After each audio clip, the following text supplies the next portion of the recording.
Why is divorce so hard?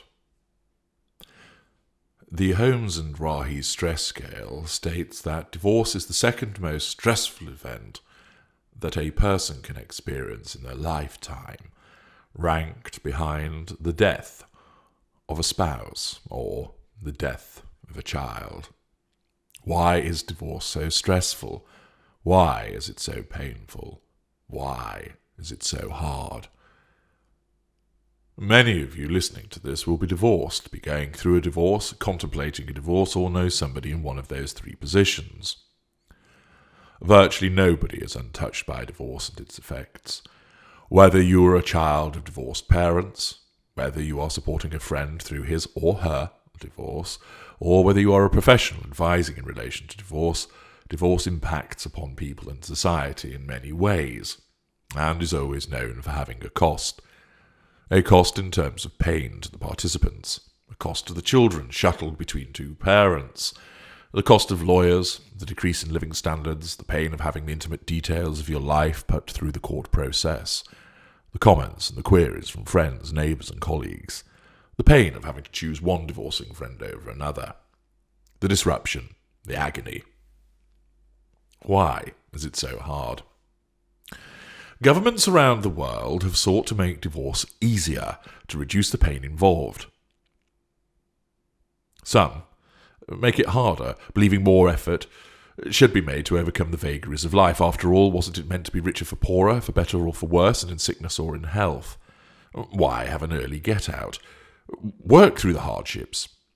Comments are made such as, "Look at me and your father. We have had our problems, but we celebrated our golden wedding anniversary last month." Or, "Nothing worth having comes easy." Or, "Nobody said love would be easy."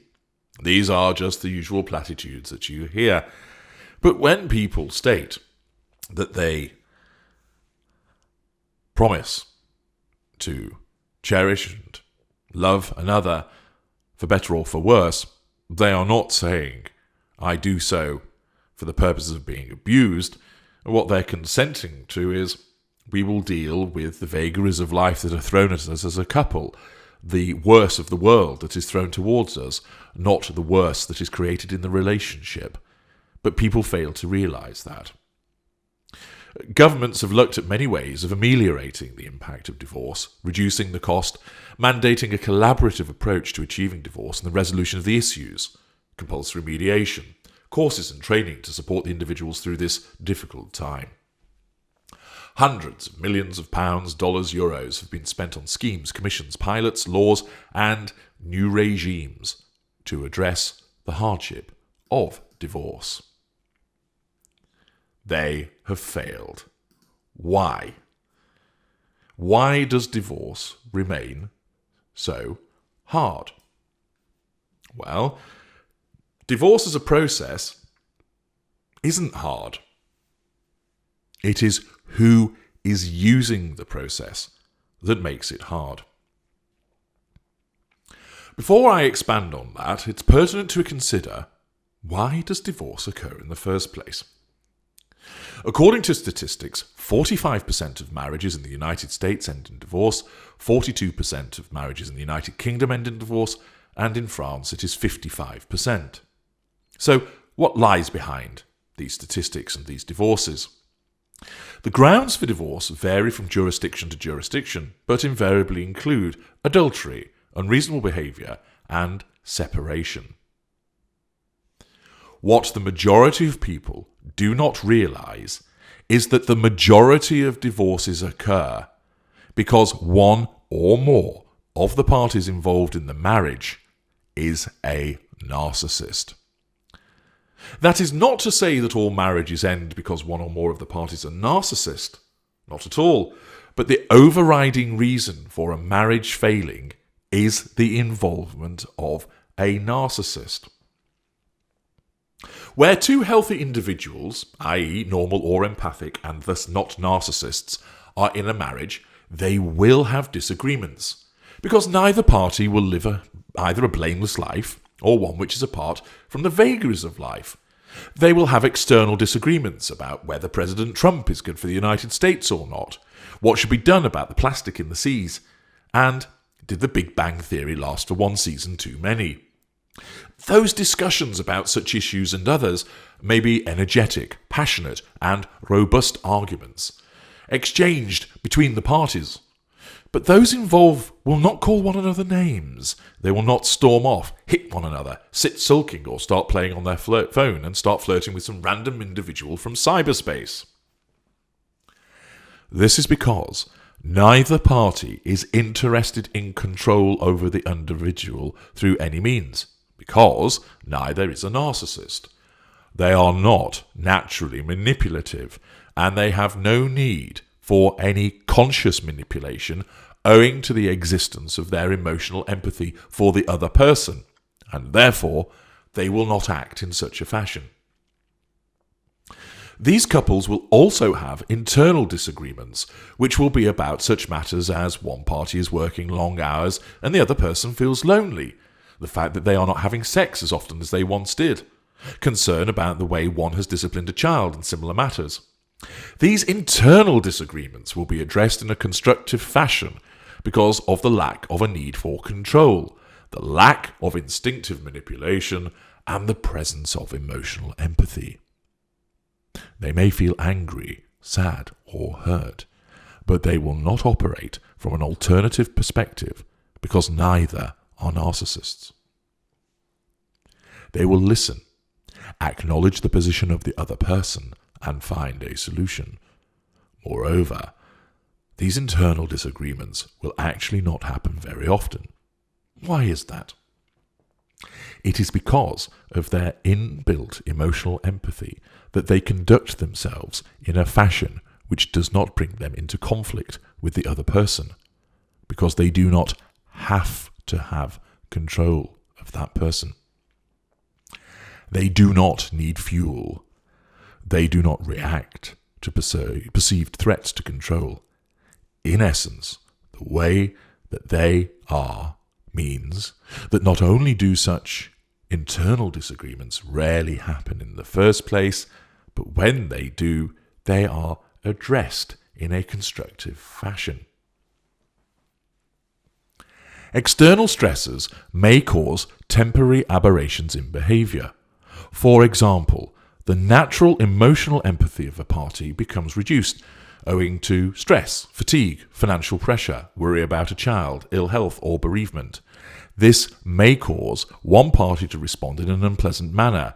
However, they soon recognise what they have done, they correct the problem, provide genuine remorse, and most importantly of all, they do not repeat it 5 minutes or 5 weeks later, and then again and again and again. Empathic people are not saints. They make mistakes owing to a temporary reduction of their emotional empathy, which is caused by external stresses generated by the circumstances of life, a life which is not static. However, these mistakes are limited and moreover are not repeated again and again. Such repetition is the preserve of the narcissist. Furthermore, normal and empathic people have object constancy. They look at a person's behaviour in the round. They may find their spouse's habit of never picking up her underwear, the fact she is a poor timekeeper, and has a strange winning laugh, all irritating to him. But they also recognise that she is a kind person, witty, a great mother, hard-working, loving, attentive, and interested in many things that he is. Therefore, just because of this 1 or 2 or 3 irritating foibles or behaviours, the spouse does not create a problem for them. He has emotional empathy, i.e. people are different in the grand scheme of things. These are not major issues. I wouldn't like it if she ended the relationship because I left my boxer shorts lying on the bathroom floor every day, so I won't do that to her. And he balances the 97 excellent things about her as outweighing by far the 3 irritating habits that she has. He deals with or ignores the slight issues. Accordingly, it is these marriages and, by extension, relationships which last and are largely excluded from resulting in divorce. When might such a relationship, where there is no narcissist involved, actually result in a divorce. An example would be where, let us say, the husband who is under pressure at work, there's your external stressor, and is not at home a lot, a further external stressor, because he's travelling with work. Away at a hotel, he drinks too much and ends up having a one-night stand, quite probably with a narcissist, but that is a separate matter. The husband has experienced a temporary reduction in his emotional empathy, caused by drink, feeling lonely, being away from home and being under pressure. Therefore, his narcissistic trait of infidelity, because he has both empathic and narcissistic traits, comes to the fore and he cheats. On return home, his reduction in emotional empathy is past, and his empathic traits of honesty come to the fore. He feels guilty. He thus confesses to his wife. He is genuinely contrite, full of remorse, and wants to preserve the relationship. His wife is angry, but having emotional empathy, knows he's not a bad person. Having object constancy, she knows that he's a good husband and a good father, and knows mistakes can be made. And this, of course, is a fundamental mistake, and understands but does not condone what has happened. She too wants the relationship to work, and they try. Unfortunately, owing to trust having been broken, no matter how much the wife wants to put the error behind them both, she just cannot do so. She wants to, but her feelings remain the same, even after 6 months of trying. She is sad, nervous, and hurt, and unable to work through the issue. She cannot recover the trust. She finds herself worrying if he goes out somewhere, thinking, could it happen again? And accordingly, she requests a divorce. He is heartbroken, guilt-ridden, but understands why. He knows it was his fault. There is no blame shifting here. He's not a narcissist. He knows there are reasons why he did what he did, but they do not excuse it. And because he has a sense of accountability, unlike a narcissist, he recognizes that he is the one at fault, and he accepts her request with a heavy heart. Since neither are narcissists, have no need for control, have no need to punish, have no need to fuel, they are focused on parting ways in a prompt and efficient way as soon as possible with the minimum of aggravation. One party will not, unconsciously, see the other person's behaviour as a threat to control and therefore respond with an instinctive manipulation. The divorce proceeds and is dealt with amicably. The divorce process is not something which possesses emotions, which make it cruel or hateful. That is pathetic fallacy. It is a process. It is the people within that process which cause the problem, not the process itself. Think of it this way. If you want to walk through a doorway, you open the door and step through. Easy. If there is a normal person coming the other way, they might zip through ahead of you, but you still get through without a problem. If there is an empathic person coming the way, they're more likely to wait to allow you to pass through the doorway first, and no doubt hold the door open for you and say hello as you pass by. You get through without a problem, and also with a smile. But if there is a narcissist coming the other way, control and fuel as part of the prime aims are required. The narcissist stands in the doorway, holds the door shut, seeks to impose a toll, which means you cannot pass through until it is paid, nails the door shut, coats it with poison, or bricks the doorway up. The doorway has not stopped you passing through. The narcissist did. The divorce process in itself is not hard. It is the presence of a narcissist in the divorce process which makes it hard.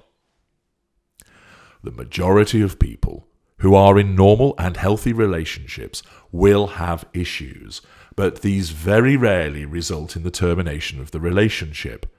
When healthy people marry, they will nearly always remain together. Sure, there will be challenges, redundancy, bereavement, ill health, but they are surmounted because they operate to the same agenda and do not have the unknown agenda, the hidden agenda of the prime aims, chief of which are control and fuel. Divorces happen nearly always because there is a narcissist involved. But most people fail to realize this. The narcissist must control the other person.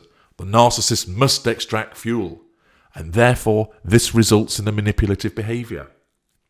This manipulative behavior results in the narcissist committing adultery, unreasonable behavior, abandonment and separation, i.e. the narcissist behaviors cause the breakdown of the relationship.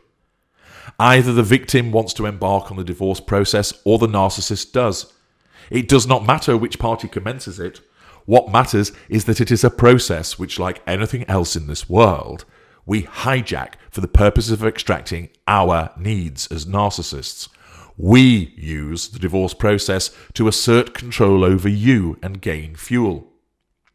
If you fight for what is legally yours, you are threatening our sense of control, and therefore we are duty-bound to assert control over you in return, and will do so through manipulation. Even if you are making us generous offers, this still feels like you're controlling us. Hence, you will receive a rejection, a put-down, a manipulative response. Our sense of entitlement. This is our money, not yours. Your money is our money. Our lack of accountability. I didn't have an affair. I had an affair because she drove me to it. She is controlling, and I have had enough of her behaviour, etc., etc. The inherent need for control, our haughtiness, our lack of emotional empathy, all combine to make the divorce process hard. We want the divorce quick. We will delay the divorce. We will not agree with your proposals. We hide assets. We fabricate allegations. We create documents. We dismiss concerns. We dispute experts. We argue over arrangements with the finances, the children and/or ownership of the goldfish. We smear you to family, friends, lawyers, CAFCAS officers, psychologists, social services, the ushers, or the man in the waiting room. We threaten. We dole out pity plays. We attack in order to ensure we gain control. We will not give you what you want. We have to have what we want, because at the heart of all of this are two things out of the prime aims: fuel and control. Most divorces arise because the relationship that has faltered contains one, sometimes two, narcissists. The divorce process is not hard. It is made hard because it contains a narcissist. Society has yet to wake up to this. In order to overcome the issues where you are facing a divorce with a narcissist, use the links in the video description to access the unrivaled assistance packages which have helped many, many people, namely Divorcing a Narcissist, What to Expect, and How to Co-Parent with a Narcissist. They will be amongst the best things that you can ever do in terms of understanding to enable you to deal with these situations where you are ensnared by a narcissist.